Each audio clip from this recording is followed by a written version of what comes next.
ዛሬ እኛ ገብተንበታል። ይሄ ቤት የዛሬ ዓመት ደግሞ ወንድ ልጅ ይዛ ትግባ፣ ወልዳ ትግባ።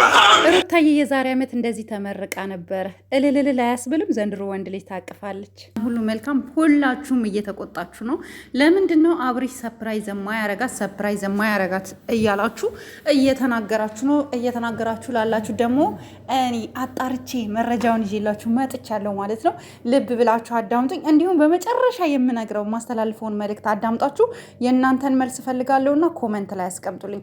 አብርሽ ሰፕራይዝ ያደርጋታል ማለት ነው። ቪዲዮ ቀርጸው መፖሰት ካልፈለጉ በስተቀረ ዛሬ ለየት ያለ ሰፕራይዝ አለ ማለት ነው። ቤታቸው ማለት ነው። ዛሬ ይሄዳል፣ ያው ይጠይቃታል። ነገ ደግሞ ቅዳሜ ነው ታውቃላችሁ። ዛሬ ጾም ስለሆነ አርብ ቀን ጾም ስለሆነ ዛሬ ሄዷል፣ ጠይቋታል። አንዳንድ ነገሮችን አዘገጃጅቷል ማለት ነው። ሰራርቷል፣ ሰፕራይዝ ለማድረግ ማለት ነው። ከነገ ጠዋት ጀምሮ ፕሮግራም ይኖራቸዋል ማለት ነው። መቼም በአርብ ቀን ሰፕራይዝ አያደርጋትም ብዬ ስለማምን ነው። እና ሰፕራይዝ አላት በሚገርም ሁኔታ ሰፕራይዝ አላት ከአብርሽ ማለት ነው። ግን እናንተ አንዳንዶቻችሁ ለምንድን ነው ትላንትና ስትገባ የተደረገላትን ነገር በጣም አጣጥላችሁ ለእሷ ይሄ አይገባትም በጣም ያንሳታል ለምትሉ ልጆች አላችሁ። እኔ የኔ አመለካከት ነው የምነግራችሁ። የኔ አመለካከት ሰው እንደ ቤቱ ነው የሚኖረው ብዬ ነው ማምነው። ብዙዎቻችሁ ደግሞ ያንሳታል አላችሁት። አዎ ያንሳታል። ሩታ ማለት እኮ ብዙ ስትደክም፣ ብዙ ስትሰራ፣ ብዙ ስትለፋ የነበረች ልጅ ናት። የራሷ ቻናል አላት። ሰው ከዚህ በተሻለ ሁኔታ የሆነ ነገር ተደርጎላት ብትገባ መልካም ነበረ። ነገር ግን አሁንም መቸኮል አይገባም። እማትጠብቁት እማታምኑት ሰፕራይዝ አለ። በቃ እማትጠብቁት የማታምኑት ሰፕራይዝ አለ። አብርሽ ሩታን በማንጠብቀውና ያልገመትነው ነገር ልናገር እንዴ ጋይስ? ልናገር ወይስ ይቅር? ልናገር ተናገሪ ካላችኝ የእውነት እናንተ ተናገሪ ብላችሁ ኮመንት ላይ ኮምቱልኝ። እኔ ደግሞ ማለት ኮመንታችሁን በሙሉ አይቼ እውነት ተናገሪ የሚል ብዛት ካለ አይ አትናገሪ ሰፕራይዝ ይሁን እንዳይበላሽባቸው ካላችሁ አልናገርም። ግን ተናገሪ ካላችሁኝ ግን እታች ዲስክሪፕሽን ላይ እጽፍላችኋለሁ ማለት ምን ሰፕራይዝ እንደሚያረጋት፣ እንዴት ሰፕራይዝ እንደሚያረጋት፣ የት ሰፕራይዝ እንደሚያረጋት ማለት ነው። ገባችሁ? እና አንዳንዶቻችሁ በጣም ሩታን በጣም ሶሪ ጋይስ መሳየው ነው ሩታን በጣም ስለምትወዷት እናንተ የጠበቃችሁትን አይነት አልተደረገም ብላችሁ ስላመናችሁ ያው ታውቃላችሁ የመጀመሪያ ላይ ሲወለድ እናት ቤት ነው እና እሷ ደግሞ ግዴታ ቀጥታ እናቷ ቤት ነው የገባችው።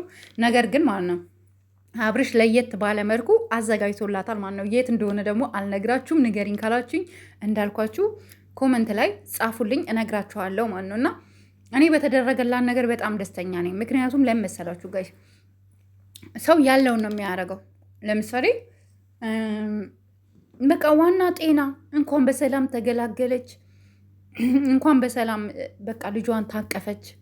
የሰው ልጅ ሊወልድ ሄዶ ምን እንደሚገጥመው አይታወቅም። በጣም ከባድ ነው። እናቶቻችን ምንድነው የሚሉት? ከእርግዝናው በላይ ውልደቱ ላይ ፈጣሪ ይጠብቃችሁ ነው የሚሉት አይደል? ለምንድን ነው ሲወለድ ብዙ ነገር አለ ታውቃላችሁ። እኔ ይሄን ብዬ ማውራት አልፈልግም እና ያንን ሁሉ ነገር አልፋ ልጇን በሆዷ ተሸክማ ያ ሁሉ ነገሮች አልፋ ዛሬ ለዚህ ክብር ስለበቃች በጣም ደስ እጅግ በጣም ከምለው በላይ ደስ ብሎኛል። ብዙዎቻችሁ ግን ከፍቷችኋል። የከፋችሁ እህቶቻችንም አላችሁ። ይሄ ለሷ አይገባም፣ ይሄ ለሷ ያንሳታል፣ እኛ እንደዚህ አልነበረም የምንጠብቀው እያላችሁ ብዙዎቻችሁ ተሰምቷችኋል። አንደርስታንድ አደርጋችኋለሁ። ዩ ፊል ሳድ አይ ኖ በት ነው። ምክንያት ግን ምን እንዳለ ታውቃላችሁ? ምክንያት አላቸው። ሁሉ ነገር ግርግር ታውቃላችሁ። የሰው አይን ራሱ ጥሩ አይደለም። ለሁሉም ነገር ግርግር ጥሩ አይደለም። ይሄ በቂ ነው ብዬ ነው የማምነው፣ የራሴ አመለካከት ማለት ነው። ሌሎቻችሁ በክፋት ሳይሆን በየዋህነትና በቅንነት ሩታ ብዙ ሰርታለች፣ ብዙ ደክማለች፣ ከዚህ በላይ ይገባት ነበረ፣ እሷን የምትቀበሏ በዚህ ፊኛ ብቻ ነው ወይ ምናምን ላላችሁት። ሌላው ደግሞ አቤል ግን እኔ ትላንት ራሱ አቤል ቅልብልብ ሲል ምንም አላማረኝም ጋይስ። ምንም አቤል ማለት እኮ ሩታን ሲያምሳት የነበረ አብርሽን ለሄርሜላ አሳልፎ የሰጠ ሩታ እንድትጎዳ እንድትጎሳቆል ከቤት እንድትወጣ ያደረገ ልጅ። ትላንትና ግን እሱ አንደኛ ርችት ተኳሽ ነበረ፣ ፊኛ ነፊ ነበረ እና በጣም ገረመኝ። በጣም ማለት አንዳንድ ጊዜ ወዳጅ ጠላታችሁ ወዳጅ መስሎ ሲጠጋ ያስጠላል። የእውነት እኔ ስለ አቤል ትላንት በጣም ነው የገረመኝ። ታዘብኩትኝ አይቼ ማለት ነው። በጣም ማስመሰል ይችልበታል ልጁ። በጣም ሂስ ፋስት ልክ ሲያስመስል በጣም ነው የሚገርመው።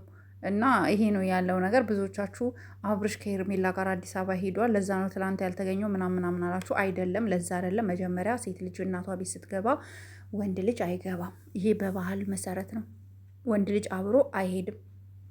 አይ ቲንክ እንደዛ ይመስለኛል ባህሉ። እንደዛ ይሄዳል እንዲ አይሄድም፣ ነውር ነው።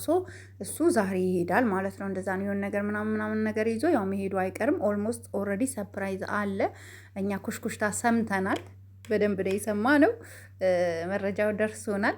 ይመቻችሁ፣ የእውነት ይመቻችሁ። በጣም ደስ ብሎኛል ሩታዬ። ከዚህ በላይ በቃ ራስሽን ጠብቂ። ከዚህ በኋላ እንዳትበሳጭ። ትንሽ ደግሞ ከሚዲያው ራቅ ብለሽ ደግሞ ራስሽን ብታዳምጪ፣ ሪላክስ ብታረጊ፣ ከልጅሽ ጋር ትሬት ምናምን በቃ ይሄ ነው ለአንቺ የሚያስፈልግሽ። ኦኬ የኛ ውድ እህት በጣም ደስ ብሎናል። በቃ ደጋግማችሁ ውለዱ ነው የምንለው። በልጅነት የሚባል አለ። የኔ ውድ እህቴ እንኳን ደስ አለሽ፣ እንኳን ወደ ቤትሽን በሰላም ገባሽ። ኑሪልኝ ሺህ ዓመት፣ ከዛ በላይ ደግሞ ከፍ ብለሽታል። ይሄ ያንስሻል። ምንም አልተደረገልሽም። የ2000 የ10,000 የ5,500 ብር ነው የተደረገ። ይሄ ደግሞ እናንተ ቀቅላችሁ ዋጡት። እኛ ምንም አያደርግልንም። ምክንያቱም እሷ ስቃ ስለመጣች በቂ ነው ለእኛ። እሷ ፈገግታዋ ነው ለእኛ በቂ።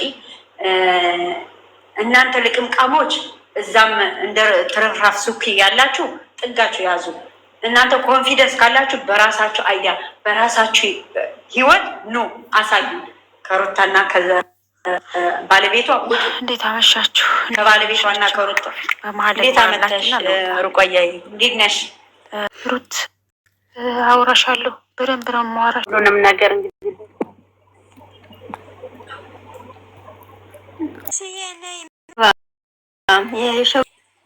ብታሰሩት ታሳያልኳን ነበረ።